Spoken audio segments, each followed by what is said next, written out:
Salut les copains. Alors aujourd'hui, on va parler du mois sans supermarché. Mais avant tout, n'oublie pas de t'abonner à la chaîne Rien ne se perd ou presque. Tu cliques sur abonner, puis tu cliques sur la petite cloche qui est juste à côté, comme ça t'es au courant avant tous les autres des nouvelles vidéos qu'il y aura ici sur cette chaîne. Ah, n'oublie pas aussi que tu peux me trouver sur Facebook, sur Instagram et sur Tipeee aussi. Alors pourquoi faire un mois sans supermarché? C'est vrai, alors qu'on pourrait faire toute l'année sans supermarché, hein? Bon, déjà pour voir si sur un mois, la vie sans supermarché est déjà possible pour toi. C'est aussi le temps minimum qu'il faut pour que tu redécouvres tous les commerces locaux qu'il y a près de chez toi. Bah déjà premièrement la proximité. Bah oui, le fait de déjà faire vivre une famille au lieu d'actionnaires. Parce qu'entre nous, 2-3 clients en plus chez un local, hein, bah ça va faire la différence pour lui. Tandis que pour un actionnaire, il s'en fout qu'il en a 2-3 en plus ou 2-3, ouais, il voit pas la différence, hein. Lui du moment que ça tombe à la fin du mois, hein. Ouais. En deux, bah ne pas favoriser le suremballage. Bah parce qu'en général, le petit commerçant lui, il accepte tes contenants, hein. Tu viens chez lui, tu dis ah, monsieur, je peux pas mettre dans ma petite boîte. Tu dis bien sûr monsieur, parce qu'il va pas perdre un client non plus. Et puis le contact social fait qu'il a envie de te faire plaisir. Tandis que le supermarché, il est là pour te faire plaisir que s'il sait prendre ton argent. Ah ouais. Donc pour le plaisir de tes yeux, les marques font de super beaux emballages qui des fois sont mensongers par rapport à ce qu'il y a à l'intérieur. Hein, parce que quand tu vois la belle photo qui est faite là et que tu vois à l'intérieur, des fois c'est pas toujours la même chose, hein, ou ça ressemble approximativement. Et pour ce qui est des légumes, le local, ben lui, il a pas besoin de suremballage. Parce que normalement, s'il est local, ben ces légumes viennent des environs, donc pas besoin d'emballage ou de suremballage pour les transports, puisque ça vient de très près. En 3, le goût de tes légumes et fruits locaux, ben il est incomparable à celui qui vient de très très loin. Ouais, parce que pour t'expliquer un peu, le fruit ou le légume qui vient de très très loin, hein, il est cueilli avant sa gestation, tu vois, quand il n'est pas encore tout à fait mûr, tu vois. Donc il le cueille là, comme ça il mûrit pendant le voyage, tu vois. Les milliers de kilomètres qu'il fait, il mûrit. Mais il mûrit plus dans la terre. Il mûrit dans une soute, dans une cage, dans un confinement. Donc il ne peut pas avoir tous les nutriments qu'il y a dans la terre.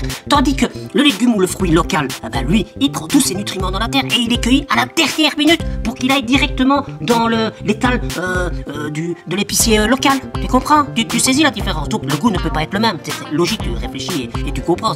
Faut pas être scientifique pour comprendre ça ou pour analyser ça. Ce qui vient à dire qu'en 4, les légumes produits dans de meilleures conditions, eh bien, contiennent de meilleurs nutriments. D'ailleurs, une étude avait constaté qu'en 40 ans, les fruits et légumes produits en masse avaient perdu de 40% leur valeur nutritionnelle. C'est quand même pas mal, hein? Alors certes, ils coûtent parfois moins cher, mais ce n'est juste qu'une enveloppe vide avec rien dedans. Plus de nutriments. Non, ton corps s'affaiblit.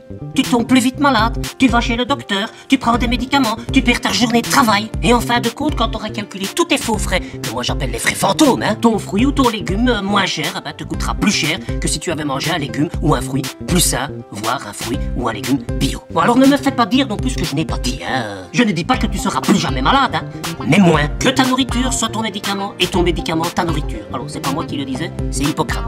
Et ça peut laisser dire que ça va faire. En 5, ne pas avoir une ribambelle de fruits et légumes chez le local à choisir te fait prendre conscience qu'il y a une saison pour les légumes. Et donc ça permet de découvrir ou redécouvrir tous ces légumes de saison qui sont un peu oubliés, tu vois, qu'on n'a pas l'habitude de manger et qui pourtant sont aussi bons, mais qui ont leur saison et que tu ne trouves pas forcément dans les supermarchés. D'ailleurs, c'est dingue aussi qu'on s'insurge très vite quand on ne trouve pas une tomate toute l'année dans un supermarché ou chez un local, hein, que des cerises. Alors que chacun de ces fruits, eh oui, la tomate c'est un fruit, hein, ont leur saison. Pour la cerise, on n'a pas oublié sa saison, mais pour la tomate, oui.